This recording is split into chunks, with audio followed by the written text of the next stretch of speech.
Në realitet do të thotë kemi pas paqartësi deri dje nëse do të filloj apo nuk do të filloj në kohë sipas kalendarit miratuar të garave do të thotë prej Federatës Basketbollit të Kosovës ky stinor i progredisë Superligës, edhe i Superligës femrave në të njëjtën kohë. Po dje morëm një lajm të mirë prej kreut të KQZ-s që do të na lejojë që të shfrytëzojmë palestra sportive, të cilat përndryshe sipas planit fillestar është dashur që të bllokohen prej datës 1 tetor deri në datën 18 ose 19 tetor për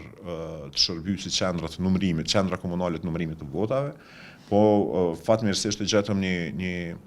gatishmëri prej KQZ-s për të na përkrahur në kërkesën tonë të cilën e kishim që SPAK-ut na lejojnë që xhiroja e parë, e cila ka qenë e paraparë për të zhvilluar datën 4 dhe 5, këtë shtunë dhe këtë diel, do thotë të zhvillohet